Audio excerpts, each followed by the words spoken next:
நடக்கான video தாங்க வந்திருக்கு. Video வந்து சூப்பரா இருந்துச்சு அப்படி தாங்க சொல்லணும். நம்ம கதிர், தனம் வந்து 2 பேருமே லவ் பண்ண ஆரம்பிச்சுட்டாங்க. கோயில்ல போய் 2 பேருமே வந்து மாலையெல்லாம் மாத்திக்கிட்டு இருக்காங்க. அத பார்த்துக்கிட்டோம்னா, சிவராம் வந்து பயங்கரமான கடுப்பாயிடுறாரு. அதெல்லாம் பார்க்குறப்போ சேனல மறக்காம லைக் அண்ட் சப்ஸ்கிரைப் மட்டும் பண்ணிருங்க. ஃபர்ஸ்ட் எடுத்தோனே நான் கடைக்கு போறேன் அப்படின்னு சொல்லிட்டு தனம் வந்து சொல்லிக்கிட்டு இருக்காங்க. ஏய் தனம், இந்த நேரத்தில வந்து நீ தனியா போனா சரியா வராது. அந்த கார்த்தி வேற இந்த ஏரியால தான் சுத்திக்கிட்டு இருக்கான். அதனால நீ என் கூட வா. அதான் சேஃப்டி அப்படிங்கிற மாரி சொல்றாங்க. சரின்னு சொல்லிட்டு தனமும் ஒத்துக்கிடுறாங்க. சரின்னு சொல்லிட்டு 2 பேருமே வந்து பைக்ல ஏறி போய்க்கிட்டு இருக்கிற மாரி தான் காட்டிக்கிட்டு இருக்காங்க. போகும்போது பார்த்தா பேக்ரவுண்டில் பயங்கரமாக லவ் சாங்கெல்லாம் போட்டுக்கிட்டு இருக்காங்க. ஆனால் வந்து நம்ம கதிருக்கு தோள்பட்டை மேலே கையெல்லாம் வச்சுக்கிறாங்க. அதை அப்படியே ஃபீல் பண்ணி போய்கிட்டு இருக்கிற மாதிரி காட்டுறாங்க. போகிற வழியிலே வந்து தனம் வந்து சொல்கிறாங்க, இந்த கோயிலில் வந்து வண்டி நிப்பாட்டு அப்படிங்கிற மாதிரி சொன்னோன்னே, என்ன கடைக்கு தானே போகிறேன்னு சொன்னேன், என்ன இப்போ பார்த்தா கோயிலுக்கு போகிற அப்படிங்கிற மாதிரி சொன்னோன்னே, வா போயிட்டு போவோம் கடைக்கு அப்படிங்கிற மாதிரி சொல்கிறாங்க. சரின்னு சொல்லிட்டு 2 பேருமே உள்ளே போகிறாங்க. உள்ளே போனோடனே ஐயர் வந்து கேட்காரு, யாரு பேருக்குமா அர்ச்சனை பண்ணணும் அப்படிங்கிற மாதிரி சொன்னோடனே, சாமியோட பேருக்கே அர்ச்சனை பண்ணிடுங்க அப்படின்னு சொல்லிட்டு தேவையான பொருள் எல்லாம் வாங்கி கொடுத்துட்றாங்க. சரின்னு சொல்லிட்டு அவர் வந்து அர்ச்சனையெல்லாம் பண்ணிட்டு வராங்க. பண்ணிட்டு வந்து 2 மாலை வந்து கொடுக்குற மாதிரி காட்டுறாங்க. இந்தாங்கம்மா மாலை போட்டுக்கோங்க அப்படிங்கிற மாதிரி சொன்னோடனே, நம்ம கதிர் வந்து தனத்துக்கு மாலை வந்து போட்டு விடுறாங்க. தனம் வந்து நம்ம கதிருக்கு வந்து மாலை போட்டு விடுற மாதிரி தான் காட்டிக்கிட்டு இருக்காங்க. 2 பேருமே மாற்றி மாற்றி மாலை போட்டுட்டு அதுக்கடுத்து சாமியை கும்பிட்டு அந்த இடத்துல வந்து கிளம்பி திருப்பி பைக்கில் வந்து கிளம்பிடுறாங்க.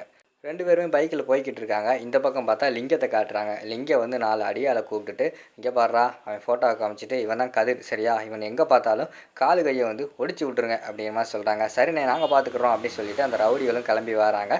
கரெக்டாக அந்த ரவுடிங்க வராங்க. எதுக்கு பார்த்தா நம்ம கதிரும் தனமும் வந்துடுறாங்க. டேய் இவன் தான்டா அப்படின்னு சொல்லிட்டு பைக்கில் மோத விட்டுறாங்க. மோதினோடனே அவங்க 2 பேருமே கீழே விழுகிற மாதிரி போயிடுறாங்க. கதிரும் தனமும், ஏய் என்னடா பண்ணுறீங்க, பார்த்து வர மாட்டீங்களா அப்படின்னு சொல்லிட்டு கதிர் வந்து திட்டுறாங்க. இடிச்சுக்கிட்டு இருக்கீங்க அப்படிங்கிற மாதிரி சொல்கிறாங்க. தனம் வந்து சொல்கிறாங்க, ஏ கதிர் வேண்டாம் விட்டுரு, எதுக்கு சண்டை போட்டு இடிச்சிட்டு போகிறாங்க விடு அப்படிங்கிற மாதிரி சொல்லிடுறாங்க. ஏய் பாடுறா பாப்பாவே இடிச்சிட்டு போனான்னு சொல்லிட்டு ஃப்ரீயாக எடுத்துக்கிறது, வாங்கடா எல்லாருமே இடிப்போம் பாப்பாவை அப்படின்னு சொல்லிட்டு விறுவிறுன்னு எல்லாமே நம்ம தனத்துக்கிட்ட வர மாதிரி காட்டுறாங்க. கதிருக்கு வந்து பயங்கரமான கோபம் வந்துடுது. எல்லா ரவுடிகளையுமே அடித்து தும்சம் பண்ணுற மாதிரி தான் காட்டிக்கிட்டு இருக்காங்க. ஃபஸ்ட்டு அடிக்கிறாங்க. கடைசியில் பார்த்தா 4 ரவுடிகளுக்குமே சேர்ந்து கதிர் அடிக்க ஆரம்பிச்சிடுறாங்க. நம்ம தனமும் வந்து சண்டைக்கு இறங்கிடுறாங்க. அவங்களும் ஒரு கட்டை எடுத்து அடிக்க ஆரம்பிச்சிடுறாங்க. கடைசியில் வந்து அவங்களால 2 பேரால் வந்து 4 பேரை வந்து கட்டுப்படுத்த முடியல. உடனே வந்து எல்லாருமே வந்து கதிரை வந்து அடிக்க ஆரம்பிச்சிடுறாங்க. அந்த நேரத்தில் ஹெல்ப்னு கத்த ஆரம்பிச்சிடுறாங்க நம்ம தானம். உடனே சுற்றி இருக்கிறவங்க எல்லாருமே வந்துடுறாங்க. வந்த உடனேயுமே வந்து அந்த ரவுடியை வந்து பார்த்து பயந்து ஓடிடுறாங்க. இங்கிட்டு பார்த்தா கதிருக்கு வந்து பலமான அடி விழுந்துருது. கை வேறு ஃப்ராக்சர் ஆகிடுது. அங்கிட்டு தலையில் வேறு அடிச்சிடுறாங்க. அங்கே வேறு பிளட்டு வருது. உடனே வந்து எனக்குள்ளே ஆட்டோ இருக்குது, ஆட்டோவில் தூக்கி வச்சு ஹாஸ்பிட்டலுக்கு வந்து தனம் வந்து கூட்டு போகிறாங்க. கூட்டு போன உடனேயுமே வந்து அங்கே எல்லாமே டாக்டர்லாம் செக் பண்ணி பார்த்துக்கிட்டு இருக்காங்க. செக் பண்ணி பார்த்துட்டு கடைசியில் கையில் வந்து இதெல்லாம் போட்டு விட்றாங்க. அதாவது கை உடஞ்சா ஒரு தொட்டில் மாதிரி போடுவாங்கள்ல, அதெல்லாம் போட்டு விட்டுறாங்க. போட்டு விட்டுட்டு எங்கள் தனத்தை வந்து கூப்பிட்றாங்க. இங்கே வாமா, நீ தான் வந்து அட்மிட் பண்ணையா அப்படிங்கிற மாதிரி கேட்டோன்னே, ஆமாம் மேடம் அப்படிங்கிற மாதிரி சொல்கிறாங்க. சரி இந்த பையன் யார் உனக்கு அப்படிங்கிற மாதிரி கேட்காங்க. இவர் வந்து என் கணவன் அப்படிங்கிற மாதிரி சொல்கிறாங்க. ஓ உன் கணவரா, சரி சரி, அவருக்கு வந்து கையில் ஃப்ராக்சர் ஆகிருக்குமா, 10 நாளைக்கு வந்து அவரால் எந்த வேலையுமே செய்ய முடியாது. நீ அவரோட பொண்டாட்டி தானே, அவரை கொஞ்சம் பக்குவமாக பார்த்துக்கோ, நீ பக்கத்தில் இருந்தால் பார்த்துக்கணும் அப்படிங்கிற மாதிரி சொன்னோன்னே, சரி டாக்டர் நான் பார்த்துக்குறேன் அப்படின்னு சொல்லிட்டு தனம் வந்து சொல்கிறாங்க.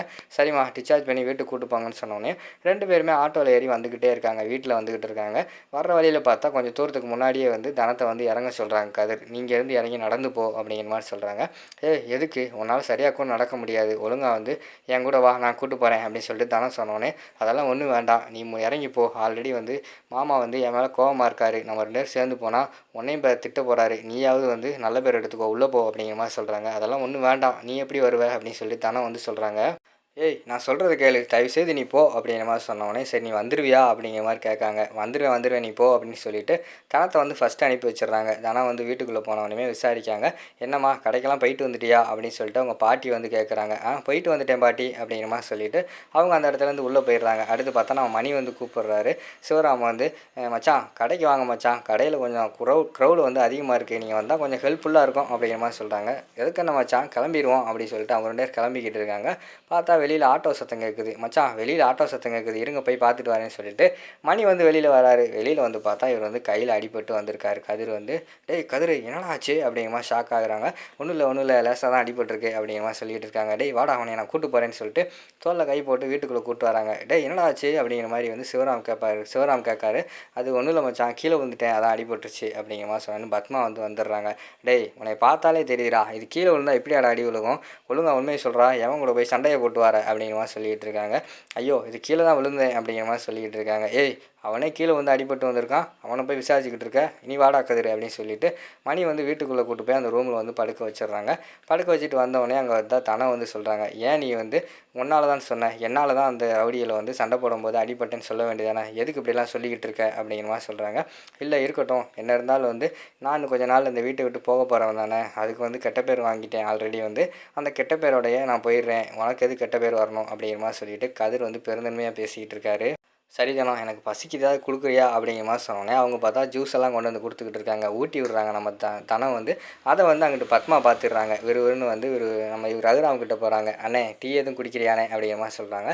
இல்லை வேண்டாம் அப்படிங்கிற மாதிரி சொன்னோடனே, அண்ணே எனக்கு என்னமோ வந்து தனத்தை வந்து அவன் மனசை மாற்றிடுவான்னு நினைக்கிறேன், அதுக்காக தானே இப்படியெல்லாம் பண்ணிக்கிட்டு இருக்கான். அவனை கதிரை வந்து வீட்டை விட்டு அனுப்பலான்னு பார்த்தா அந்த மாயா வேற சும்மா இருக்க மாட்டேக்கா, அவள் ஏதாவது பண்ணி தடுத்துடுறா, நம்ம தானே ஏதாவது பண்ணி அனுப்பணும், இல்லைன்னா தனத்தோட மனசை கெடுத்துருவானே, அங்கே வந்து அந்த கன்றாவியை பாருனே அப்படிங்கிற மாதிரி சொல்லிகிட்டு இருக்காங்க. வெளியில் பார்த்தா மணி வந்து பார்த்துடுறாரு. ஏய் அவனே காலு கை அடிபட்டு நடக்க முடியாமல் வந்துக்கிட்டு இருக்கான், அவனுக்கு ஜூஸ் கொடுக்குறதில்ல என்னடி இருக்குது, ஏன்டி இப்படிலாம் போட்டு கொடுத்துக்கிட்டு இருக்க அப்படின்னு சொல்லிட்டு அவங்க டென்ஷன் ஆகிக்கிட்டு இருக்காங்க. ரகுராம் அந்த நேரத்தில் வெளியில் வராங்க. அண்ணே வானே இங்கே வானே அப்படின்னு சொல்லிட்டு ஒருவன் போய் கூட்டு போகிறாங்க. பார்த்தா நம்ம தனம் வந்து கதிருக்கு ஊட்டி விட்டுக்கிட்டு இருக்கிற மாதிரி காட்டுறாங்க. அதை பார்த்தோன்னே ரகுராமுக்கு வந்து பயங்கரமான டென்ஷன் ஆகிடுது. அதோட பார்த்துக்கிட்டிங்கன்னா இந்த எபிசோடு வந்து முடிச்சிடுறாங்க.